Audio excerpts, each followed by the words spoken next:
Vile vile mimi nimefika hapa Kwale leo kwa sababu ya urafiki na undugu. Niwaeleze ya kwamba mwaka huu vile vile ndani ya miaka mitatu tumeajiri walimu 1,100. Mwaka huu tunawaajiri walimu wengine 20,000 kuhakikisha ya kwamba kila mtoto wa Kenya anapata nafasi ya kusoma. Tumetenga madarasa 23,000 kuhakikisha kuna madarasa ya kutosha kila mtoto aweze kusoma. Vile vile niliwaeleza tutakuwa na mfumo mpya ya mambo ya afya. Zamani watu walikuwa ndani ya bima ya afya walikuwa ni watu 8,000,000.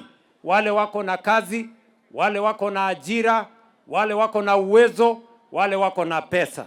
Lakini tumesema katiba ya Kenya inasema sehemu ya 43, afya sio starehe ya matajiri. Afya ni haki ya kila Mkenya. Na ndio sababu hiyo tukasema kila mwananchi ajisajili ndani ya SHA. Kenya leo wananchi milioni 31 wamejisajili ndani ya SHA, wakiwemo wananchi wa hapa Kwale.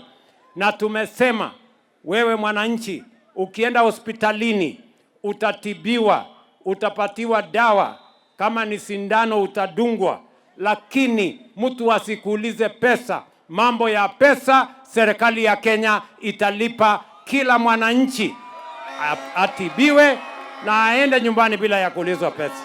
Vile vile nikiwa hapa Kwale, Mama Fatuma Achani alikuja kwangu akaniambia kuna tatizo la hospitali pale Samburu. Pale Samburu sasa mwezi wa 7 nimewapatia shilingi milioni 420 ya kujenga hospitali level 4 ya watu wa Samburu.